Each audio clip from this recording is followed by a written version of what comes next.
Handa ang pamunuan ng Philippine National Police o PNP na ipatupad ang arrest warrant na inilabas ng Anti-Graft Court laban ito sa dalawang kinatawan ng Kamara dahil to sa kasong sangkot sila sa kontrobersyal na flood control project scandal. Vic Sumintak sa balita.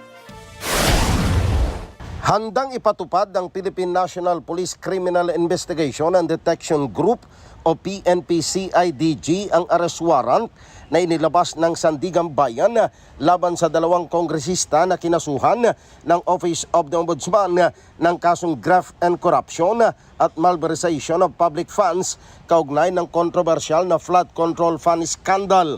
Sinabi ni PNP spokesperson Colonel Allen Reyco na tungkulin ng pambansang pulisya na ipatupad ang anumang arrest warrant na mula sa isang competent court para iharap sa husgado ang sinuman na naharap sa kaso.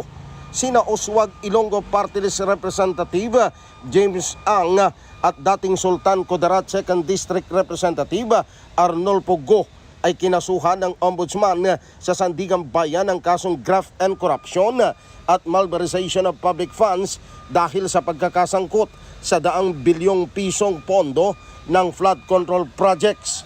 Batay sa report, si Ang ay nakapaglagak na ng piyansa sa Sandigan Bayan kaya hindi na ito sisilbihan ng arrest warrant ng PNP-CIDG.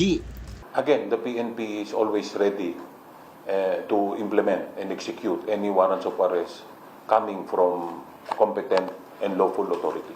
Sa kagaya po dito sa court ay agad po nating i-implement. Magugunita nga PNP-CIDG din ang umaresto kina dating Senador Bong Revilla, incumbent Senators Jingo Estrada at Rodante Marcoleta na pawang may kinakaharap na kaso sa Sandigan Bayan.